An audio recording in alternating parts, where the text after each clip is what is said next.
bom dia! Está começando agora mais uma edição do programa Saúde em Foco. Hoje vamos tratar do tema obesidade infantil e como ela está afetando as crianças nos tempos atuais. Durante o programa, teremos a presença da pediatra Érica Vieira, que vai nos explicar mais sobre as causas dessa doença. Teremos ainda uma matéria especial com a nutricionista Graziele Pazetti, que vai nos passar algumas dicas, de como ter uma vida mais saudável e equilibrada. E no nosso quadro Você Sabia? Vai mostrar as calorias presentes nos alimentos mais comuns que consumimos hoje. Tudo isso e muito mais você confere agora no Saúde em Foco. Nossa repórter Kênia Carvalho foi às ruas para descobrir se as pessoas fazem ideia das calorias que consomem durante seu dia. Confira. Franciele, quais desses produtos da mesa você acredita que é o mais calórico? Eu acho que é a coxinha. Vamos verificar quantas calorias ela tem? Então, em média, 100 gramas de coxinha tem 400 calorias. Viviane, em média, quantas calorias você acredita que tem essa manga? Olha, eu acho que umas 100 calorias. Vamos verificar? 100 gramas de manga, em média, tem 60 calorias. Charles, em média, quantas calorias você acredita que tem essa pera? Acredito que umas 60 calorias. Vamos verificar? Em média, 100 gramas de pera tem 57 calorias. Bruna, em média, quantas calorias você acredita que tem essa maçã? Eu acho que tem umas 35 calorias. Vamos verificar? Em média, 100 gramas de maçã tem 52 calorias. Sara, em média, quantas calorias você acredita que tem essa tangerina? Acredito que em média mais 65, 70 calorias. Vamos verificar? Em média, 100 gramas de tangerina tem 38 calorias. Melissa, em média, quantas calorias você acredita que tem este pão de queijo? Pão de queijo, eu acho que tem mais ou menos umas 175 calorias. Vamos verificar? Em média, 100 gramas de pão de queijo tem 173 calorias. Pamela, em média, quantas calorias você acredita que tem esta banana?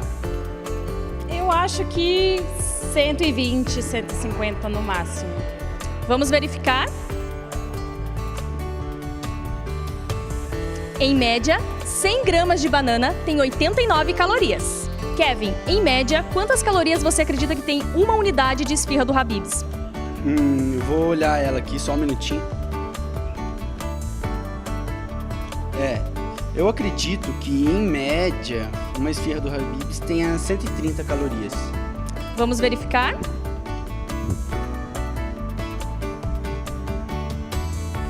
Em média, uma unidade de esfirra tem 125 calorias. E você, saberia me responder com tanta certeza quantas calorias você consome? Algumas frutas são tão calóricas como um pão francês, por exemplo. Uma fruta que se compara a essa caloria é o abacate. Ele tem aproximadamente 120 calorias, enquanto o tradicional pãozinho apenas 110. Durante uma dieta de restrição de caloria, é importante ficar atento que comer muita fruta não significa estar livre de alguns quilinhos. No próximo bloco, vamos conferir quais influências os fast foods podem causar nas crianças. Não saia daí!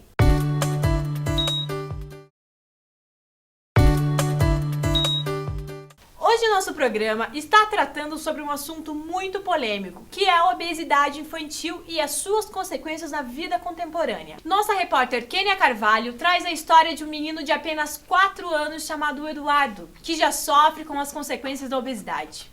Confira a reportagem. A obesidade infantil se tornou um dos maiores problemas de saúde do século XXI. Problemas genéticos e má alimentação são os maiores causadores do sobrepeso nas crianças. É o que revela a nutricionista Graziele Pazetti. Os maiores causadores, um deles é o fator genético e outros hábitos alimentares. Ou há uma doença de base que a criança possa ter que possa desenvolver a obesidade também. O diagnóstico é feito a partir dos 6 anos de idade, a gente consegue diagnosticar pelo IMC. E aí a gente também faz relação peso para estatura e classifica na curva da Organização Mundial da Saúde. Um dos tratamentos primeiro começa com os familiares, que a partir daí que a criança tem que aprender a ter hábitos saudáveis dentro de casa, então tem que ter horário para comer e aprender a comer também frutas, verduras e alimentos integrais. Obesidade é uma doença crônica, atinge tanto adultos quanto crianças. E de acordo com o Ministério da Saúde, 1 em cada 3 crianças brasileiras sofrem com excesso de peso. A obesidade já é tratada no país como um problema de saúde pública. Eduardinho, como prefere ser chamado, sofre com este problema desde quando nasceu. O peso ideal para uma criança recém-nascida é em média de 3 quilos a 3,5 kg. E em conversa com sua mãe, Solene Alcântara, descobrimos que este pequeno garotinho já nasceu com sobrepeso. Bom, ele já nasceu obeso, com 5,450 kg, e ele só vem engordando, então a gente tentou evitar muitas comidas, muitos doces, mamadeiros, e mesmo assim não foi possível cortar todo ou fazer toda a dieta completa. Como você se sente tendo que restringir seu filho de alguns alimentos? Me sinto bastante culpada, porque ele tem uma idade difícil da gente controlar, então pode até ele fica doente se caso não dê doce ou não dá para ele pizza, que ele gosta bastante, então é bastante difícil de fazer dieta com criança de 3 anos de idade. E você percebe que ele tem alguma limitação por estar com sobrepeso? Sim, principalmente quando vai brincar, quando corre, quando vai agachar para pegar alguma coisa, ele já tem um cansaço a mais. Um estudo realizado pela Universidade de Goldsmith, em Londres, revela que a alimentação baseada em fast foods ou guloseimas compromete o desenvolvimento intelectual das crianças. Os pesquisadores acreditam que este comprometimento não pode ser recuperado nem mesmo no futuro. As redes de fast foods investem pesado para atrair as crianças. As lojas oferecem comida rápida e saborosa, porém com alto teor de açúcar e gordura. Disponibilizam ainda espaços para recreação, garantindo assim o sucesso entre os pequenos. Outro fator que contribui para a obesidade infantil é o sedentarismo. Hoje aumentou mais a incidência de crianças que ficam na frente da televisão, jogando videogame, na frente do computador e deixam de praticar atividade física. E a criança tem que liberar essa energia. Então, assim, é atividade física com hábitos alimentares saudáveis. Normalmente, as crianças não comem verduras, frutas ou legumes. Preferem as guloseimas que a indústria alimentícia oferece. E isso facilita o ganho de gordura corporal. Para falar mais sobre este caso e tantos outros, estamos com a doutora Érica Vieira em nosso estúdio. Ela é pediatra do Hospital Pequeno Príncipe aqui da capital. Bom dia, doutora Érica. Tudo bem? Bom dia, tudo bom? Podemos ver o quão rotineiro está se tornando, os problemas com a obesidade infantil. E sabemos também que a obesidade ela é um dos maiores problemas enfrentados atualmente. E isso se dá devido a qual circunstância? A infantil está ligada assim também como a obesidade do adulto, né? Então sempre teve os fatores genéticos, fatores ligados a problemas endocrinológicos e atualmente o que a gente vê também? É a mudança do estilo de vida das pessoas, então principalmente as crianças. Hoje em dia, até por questão de segurança, as crianças não brincam mais na rua, não soltam pipa, não fazem mais nada disso. Então as brincadeiras estão mais ligadas a jogos eletrônicos, videogame e ficam mais em casa. E nisso também os lanches, até por questão do trabalho das mães, tudo, muito lanche industrializado, bolachinha recheada, tudo. Então isso são produtos que têm mais caloria e menos valor nutritivo. Nisso as crianças, até por ter um paladar mais doce e tudo, acabam ganhando o peso. Qual é a faixa etária que mais sofre com esse problema? A faixa etária que mais vai sofrer é principalmente os adolescentes, né? Então é uma faixa etária que tem um pouco mais de dificuldade de perder esse peso, tudo, né? E vem das crianças também, né? Então, a gente não pode usar muitas medicações, tudo, né? E acaba que entra na adolescência, tem o estirão, tudo. A partir de como ganha também a altura, acabam ganhando mais peso. Então, vão virar adultos, consequentemente, obesos também. A possibilidade da criança já nascer obesa, como que isso funciona?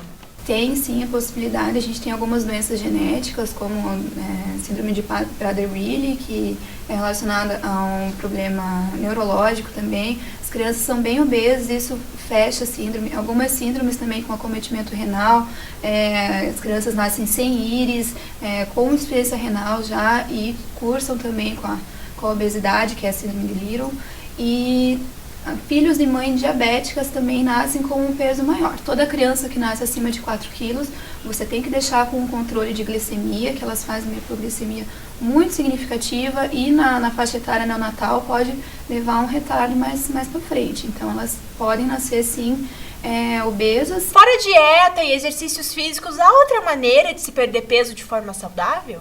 Substituição dos alimentos, tudo. As medicações que a gente usava até anteriormente para os adultos, muitos estimulantes, tudo isso a gente não pode usar na criança. Tem alguns estudos em andamento, tudo, principalmente ligado ao colesterol. A gente acaba usando simvastatina para menores de 12 anos, tudo, porque você tem que pesar o risco da criança. Então, se você não tratar, é um risco muito maior do que se você tratar. Então, mesmo não tendo tanto estudo, a gente acaba usando, mas principalmente ligado às consequências que essa obesidade pode fazer. Então, o que a gente vê? Hoje em dia, crianças pequenas com uma aterosclerose importante, já coisas que a gente só via no adulto, né? Então, a gente acaba usando sim. Qual é a melhor faixa etária para a reeducação alimentar e, consequentemente, a redução de peso, né? Desde criança. Então, a mãe já percebe isso, tem que ter um acompanhamento com o pediatra, que a gente sabe que hoje em dia é difícil. A diferença, assim, de uma criança que é gordinha, que antigamente as vós falavam que eram saudáveis, tudo, para uma criança que está obesa. A gente já atendeu no hospital crianças de 3 anos com mais de 30 quilos. Então, isso é uma obesidade muito significativa. Então, mudar assim, o paladar, que hoje em dia são comidas com muitas calorias, mas pouco valor nutritivo. Então, é o lanchinho que vai para a escola, isso está ligado principalmente ao lanche, né, que vai para a escola pelas facilidades. Então, pela comodidade, tudo tostar o pão na manteiga, coisas que não tem necessidade de se fazer, mas que acabam sendo feitas. O paladar da criança, a gente também tem essas enzimas no intestino, que são a gordura e o doce é mais facilmente absorvido, então ela vai gostar mais. A criança não vai gostar de verdura, a gente tem que forçar ela a comer a verdura, e não é desde a primeira vez. E a criança, quando está começando o paladar, logo de bebezinho, o que é feito também? Muitas vezes as mães falam que a criança não gostou da sopinha de legumes nem nada disso. Os alimentos gelados têm um pouco mais de dificuldade para o bebê aceitar, principalmente em regiões frias como a nossa. Então, o quilo que é quentinho, a sopinha de batata, tudo, eles vão ter uma facilidade maior do que aceitar a cenoura geladinha. Mas tem que ir forçando sempre. Doutora Érica, obrigada pela presença e esclarecimentos. O programa Saúde em Foco fica por aqui. Semana que vem vamos tratar das dietas que estão circulando na internet. Você não pode perder. Até o próximo programa.